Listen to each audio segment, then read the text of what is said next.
we're going to go through a handful of the plays from the Badgers game against Rutgers. I think I have about 5 or 6 plays that we're going to talk about to get this started before we get into the breakdowns of it. But this is 2 plays together, actually, and it's Braden Locke making 2 really nice throws, back-to-back plays, actually. And the Badgers run some tempo in between these 2. So the first one is just a really nice throw from Braden Locke to, I don't even remember who this one was. I I think think that it's was Pauling. That was Pauling. Yeah. So that's the first one. Second one, they run hurry up to the line to get set for this one. And Braden Locke throws an absolute dime to Vinny Anthony. Now, I want everybody who's watching or will watch to put a pin in this because I'm going to talk more about what I think this means. And I'm going to talk more about Braden Locke in the passing game and Vinny Anthony in this game and going forward. So, either of you guys, thoughts on these 2 throws from Braden Locke? Mike, I'll give you the floor first, buddy. I mean, they're great, right? Especially like this first play with Will Pauling. It's something that we've seen in this system for a while, even dating back to last year, like those quick slants. No, this is kind of like the bread and butter that we have seen.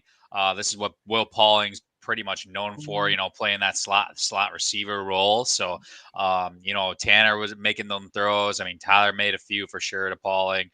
This is just really just a bread and butter type deal, I think, for this Wisconsin offense in general. And, when you're a slot receiver looking at this as a recruit, and this is good, like you watch this route basically, and this is going to be one of your main ones in the Wisconsin system. And this is just one of those routes that, Will Pauling definitely has thrived on since his time here. Yeah, so for me, as we get the pause here at the beginning of this play, right? So you see the guy come down, you see 2 men go back. So you have too high, right? So immediately, if you're Braden Locke, you know that you have an RPO. So you look at the box, you have 6 people in the box, you have 6 people blocking. You could run this ball if you wanted to. You're getting a hat on a hat. But Will Pauling sees the guy at the top of the screen right there the guy guarding Will Pauling. I apologize. The guy guarding Will Pauling is coming down for the play action fake because Tawee Walker's been absolutely filthy the last couple of weeks. And he just pulls it down and throws a dart. And this is the kind of stuff that run pass options just give you fits. And Braden Locke did a really nice job of holding that play fake, pulling the ball out, and throwing a strike. So you see the too high shell, you know it's going to be soft in the middle right there. And that's exactly where he hits him. So really nice job by Locke and by Pauling being ready for the ball. I don't think people give credit enough to the wide receiver on that kind of stuff. Yeah, definitely some credit to the wide receiver on this one. So, Jake, you can go first on this play. Give your thoughts on the deep ball to Vinny Anthony. Yeah, so the route combo for me. So I like to watch a lot of weird stuff. I say route combo. I say too high shell. This is the kind of stuff that I'm watching. I watch something different every single play. Tyler and I have talked about this. So you have Vinny Anthony one-on-one over here, right? So you see a too high shell. The thing with the route combo is the next wide receiver down at the 40-yard line does a hook, which pulls the safety down, which creates the one-on-one situation. And then for me, Locke does a really nice job with ball placement on this. And Vinny Anthony, man, the credit you got to give to him is being able to pop the clutch and turn the afterburners on to go and track this ball down. That's just A+ stuff on both ends there. For me, the other part of it is for him to hold on to this football as 21 is trying to smack the shit out of him. Yeah, that's a tough catch. It was great coverage too. I mean, Vinny Anthony's a track star. He's going to get by, and it's not just, because it was the Rutgers secondary, right? Like he would get by, I feel like, a lot of corners. He's got that track speed, that athleticism.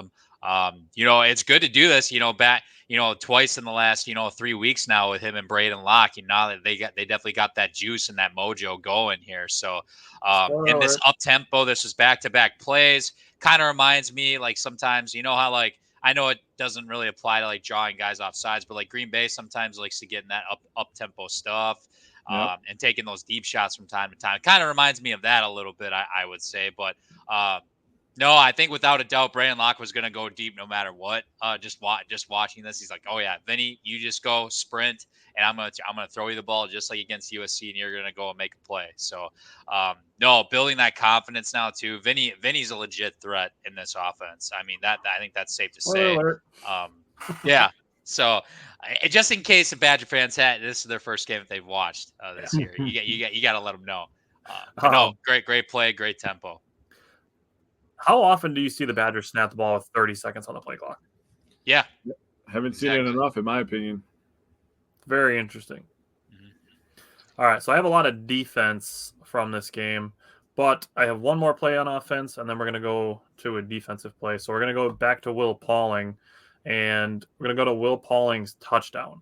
Now, Yeah. this is Braden Locke, this is Will Pauling, and this is Phil Longo, three cooks in the kitchen and making a beautiful play. So it's the pump fake and the selling of the fake route by Pauling, and this mama's the Mia. This play is beautiful. Okay, first of all, I'm sorry, I'm just gonna go right away. The route, filthy. To give a spin move to get open, filth. The body control to relocate the football, filth. Will Pauling, NFL football player. I don't care what the stats say. This play right here, NFL offensive coordinators are looking at this like, yeah, that guy could play on Sunday. Yep. Secondly, we just had a guy before this game be like, yeah, we're not drawing anybody off sides with a clap. Case in point. Now, the last thing, and I'm going to be serious on this, the touch by Braden Locke. This is a tough throw all the way across the field. And again, not bad coverage. This is a tough throw, throwing it, over the guy, layering it over the defender right there, which really isn't that bad of coverage by the time the ball gets there. What a catch by Pauling, but what a throw by Braden Locke. I think, it was a good catch, but in my opinion, it was a better throw. Yeah, dude, and the pump fake to get this dude in the air. Yep. As Pauling is selling his route, the timing of everything on this play is perfect. Oh my God, what a throw! Because and if you're a defense too, and you watch enough Braden Locke film, if you're gonna jump while he's throwing, hey, there's a decent chance that I might be able to get my hand on it because he's a little down in size, right? So, Yep. presence of mind to do that pump fake and all that was great both times around. And doing another Packer reference, I mean, Pauling kind of looks like Romeo Dobbs, adjusting the ball like that, like on his touchdown, bro. I thought, no, that was great. Like when you see Braden Locke release the ball and it's about to come down, it's like, shit, I see 3 red jerseys over there and Paul only one. But no, he put it in literally the perfect spot where literally no one else has a chance to get it, but Will Pauling. So that was masterclass. Yeah, it was. All right, so this is the first of 2 fourth down stops that we have, and this is just the Badgers D line just getting after it. Now Jake is going to cover the D line when we get into our breakdown in just a second here, but I wanted to call attention to the fact that as Rutgers starts this play, they bring across an extra offensive lineman. So they already have their 5 linemen. They bring an extra offensive lineman and 2 tight ends into this play. And the Badgers have 6 men on the offensive line compared to Rutgers' 7 plus the ball carrier. So this is 6 against 8 on this play, essentially.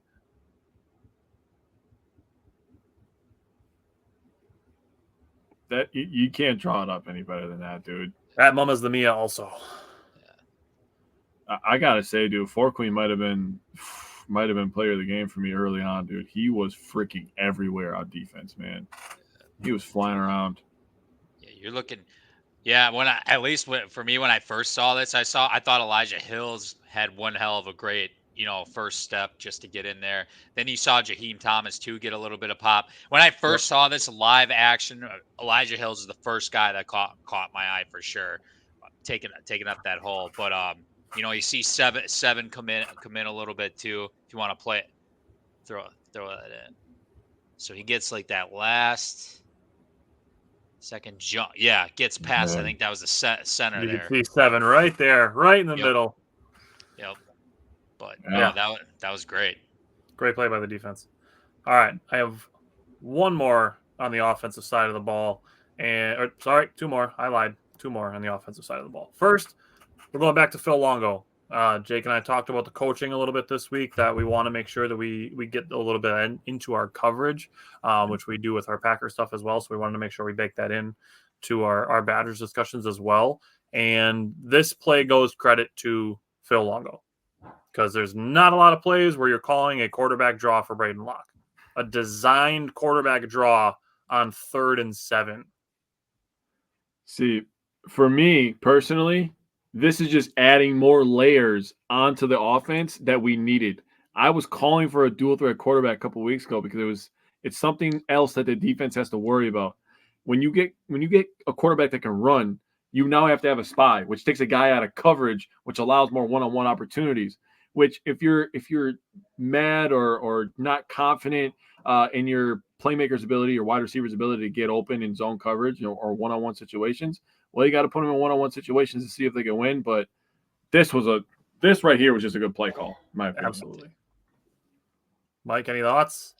No, it was great. Definitely in the presence of the moment, I guess you could say, because I mean, Braden Locke hardly ran. I mean, I think of this play. I go back to the Ohio State game last year where I think he converted. It was the same play call. It was like a 3rd and 13. Nobody was expecting Braden Locke to run at all, but he did the same thing. QB sneak, got a big first down, and that led to the Will Pauling touchdown ultimately against Ohio State. So that's what I go. That's exactly what I go back to watching this. But in the moment, shit. No one thinks that Braden Locke's gonna run, right? So No.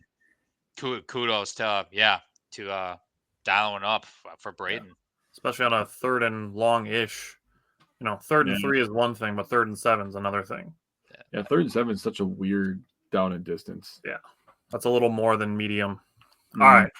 So this is the last offensive play that I have, and it's my guy, Tretch Kekahuna, making a great hands-plucking catch. This is, at first I was like, damn, good throw, Braden Locke, and then I realized it was an okay throw, and it was Tretch Kekahuna plucking the ball out of the air that really made this play. Yeah, I gave credit to Braden Locke on the first one to Will Pauling, where I think the throw was better than the catch. Not how I feel about this one. I feel like the catch definitely was the play, and then to spin off the next guy, it's like and create more yard and get more yards after the catch. That's just ridiculous. This guy's ceiling is about as high as it gets in the wide receiver room. I said at the beginning of the year, I believe he has superstar potential. I don't know who else in this program could make that catch and literally go about what he did after that. Honestly, this is pure athleticism. This is 100% all Tretch, because this ball arguably should have been picked off. Honestly, if there's a good chance it could have been. Yeah, for being serious, yeah. I like seeing the stands during this play too. That was interesting. Yeah, a lot of people filing out on that one. Yep. All right. The last play that I have, there's probably even more people filing out after this one, and I have to give a shout out to another one of my guys, Christian Allegro. Christian Allegro, this is the Rutgers. They have their backup quarterback in at this point, and they're going to try to give him a run option to hand the ball off or keep it. And Christian Allegro just meets him. Yep. You don't happen to you can't turn the volume on that, can you? Because it was like a collision. That play, it was an absolute collision. If you go back and watch it live, you can hear the crack. Thump. Yeah. You can hear the crack. Those are the best plays for me. When you hear when you hear the hit, it's almost like you're there. It's like, oh damn, bro, he really got hit. You can see the way that Allegro is going into this play versus the way that the quarterback is being straight up, and Allegro is pushing down lower. Yeah. I don't think the quarterback expected somebody to be there, let alone 5 people to be there.